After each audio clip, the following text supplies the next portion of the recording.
sa Barangay Calabing 1.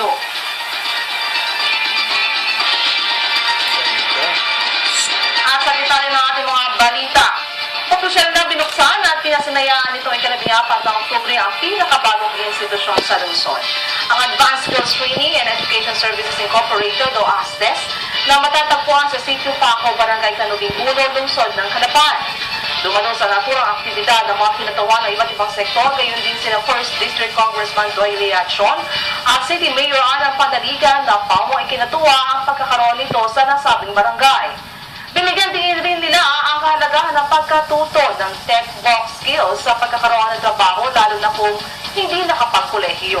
Matapos ang ribbon cutting, binasbasan ni San Lorenzo Parish Priest, Reverend Father Chris Raimundo ang lahat ng pasilidad nito.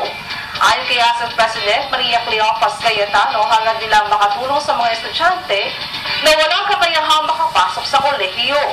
Sa kanyang mensahe naman, ipinahayag ni Calabing 1 Barangay Captain Rodolfo Luzon ang kasiyahan sa pagkakaroon ng isang eskwelahan na magiging bukas para sa mga kabataang higit iyong mga hindi gaano nakakariwasa sa buhay. Sa panayam naman kay ASTES Administrator Gudelia Saporna, inilarawan nito ang ASTES bilang isang training center para sa lahat. Ang ASTES ay isang private training center na may mga programang ino-offer sa ilalim ng TESDA.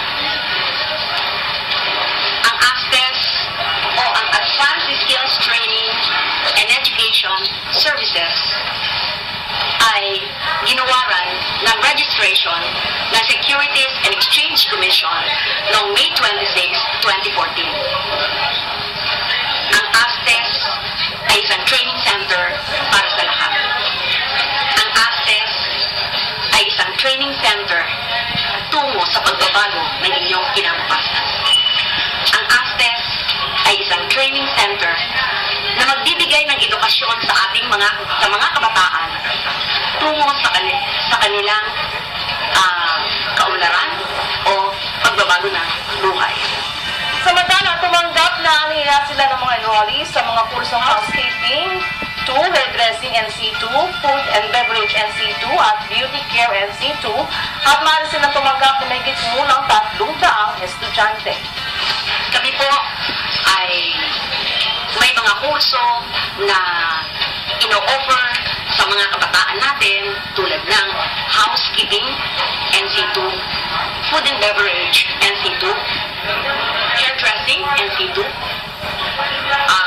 beauty care NC2.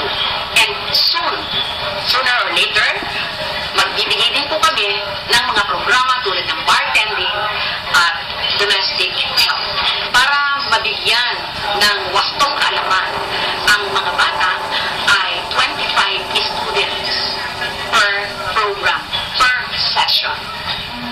So, sa madaling sabi po, kung meron po kaming 4 na kurso, so pwede po namin per session, say for example, morning session, maka-accommodate ng 100. So, more or less po, mga about 300 students, full capacity na po yun.